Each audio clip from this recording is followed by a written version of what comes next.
Hello class and welcome. Today my informative speech is going to be on Brazilian Jiu-Jitsu and why I believe it's the most important um, self-defense martial arts out there. So to begin with, every 73 seconds there is a sexual assault occurring within the United States. I believe that Brazilian Jiu-Jitsu can be an effective deterrent to save your life. Whatever threatening position you get put in, Brazilian Jiu-Jitsu will help you, whether working off your back or basically standing up and fighting someone for your life, trying to repel someone from grabbing onto you. It's very important.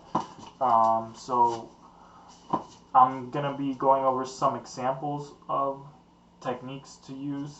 I will also, to begin with, I'll be going over the history Brazilian Jiu-Jitsu, then I'll be giving an example, and then thirdly I'm going to be going over why I believe Brazilian Jiu-Jitsu is one of the most effective martial arts techniques out there.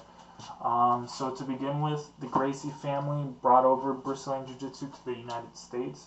The platform they utilized was the Ultimate Fighting Championship. What the Ultimate Fighting Championship was, you can go on UFC.com and you can see basically tons of fights.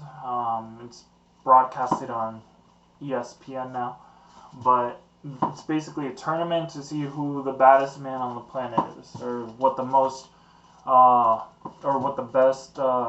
It began with the most effective martial arts, and what they basically put a bunch of martial arts together, and they basically made them fight for it. It was a 4-man tournament.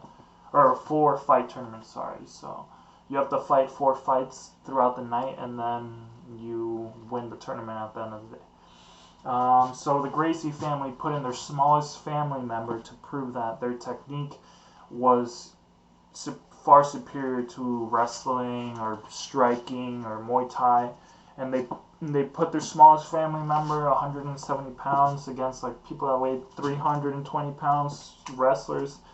And he ended up winning all 4 fights using jiu-jitsu, not striking with anyone. Basically, someone wrestled him. He basically had to fight off his back, so he was already down from the start. But using the proper techniques, he was able to get the victory at the end of the day.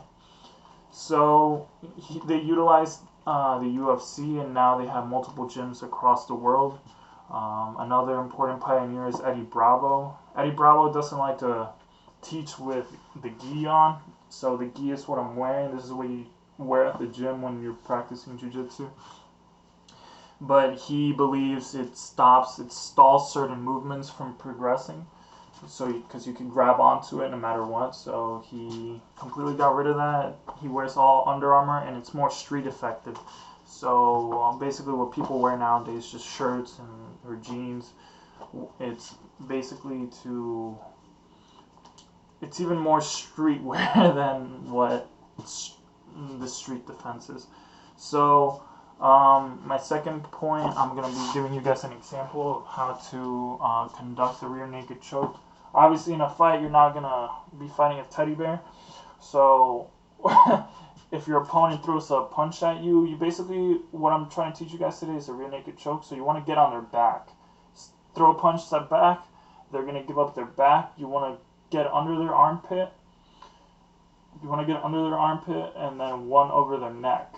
So you begin at this position, and then you want to take this to the floor so you can knock out their legs by kneeing them behind their knee, and then making them crumple to the floor. And then once you got that, you want to completely control them, so you want to lock up a body lock with your foot. Once you got your foot over the torso, you lock it up with your other foot or your other leg, and then you want to focus on your grips. You see how I have one here under his neck already controlling him? This will keep the head from either headbutting you or moving around. They're going to be trying to fight this hand.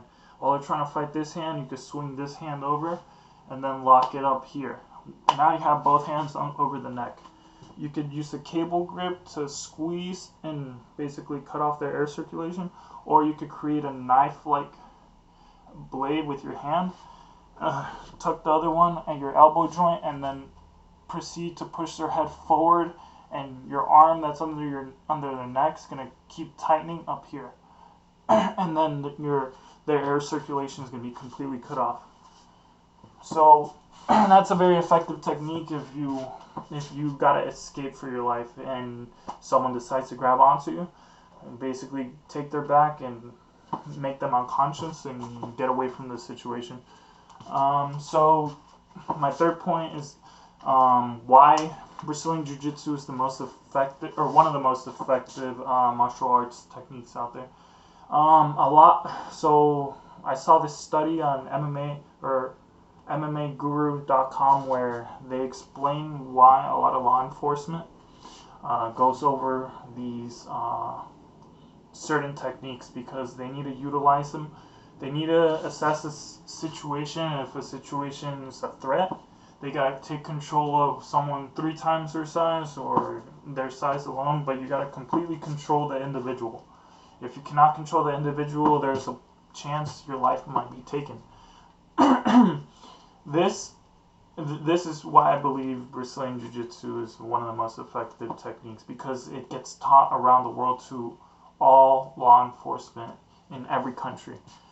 Once law enforcement is utilizing something that's this effective, they can completely control anyone. And not saying it's okay for them to use it on civilians that aren't even putting up a fight, but for the ones that do pose a threat, it's very vital that they use it to protect themselves. To conclude, I would like to say that Brazilian Jiu-Jitsu, it's a very important technique that if running away and just deterring a situation with a joke or something else doesn't work, you can use this to protect yourself. Never use it in a heated moment where you're just trying to prove something. Always get away from altercations like that, but if it doesn't work, then utilize it to save your life, because certain situations can escalate to where people die on the daily.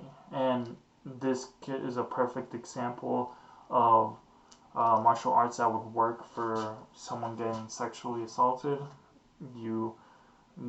Sexual assaulter, or the person conducting the action, wants to get close to you, and once they close the distance, you already know the techniques to use against them, to neutralize them. So please, sorry, I want to say thank you for coming and listening, and have a great day.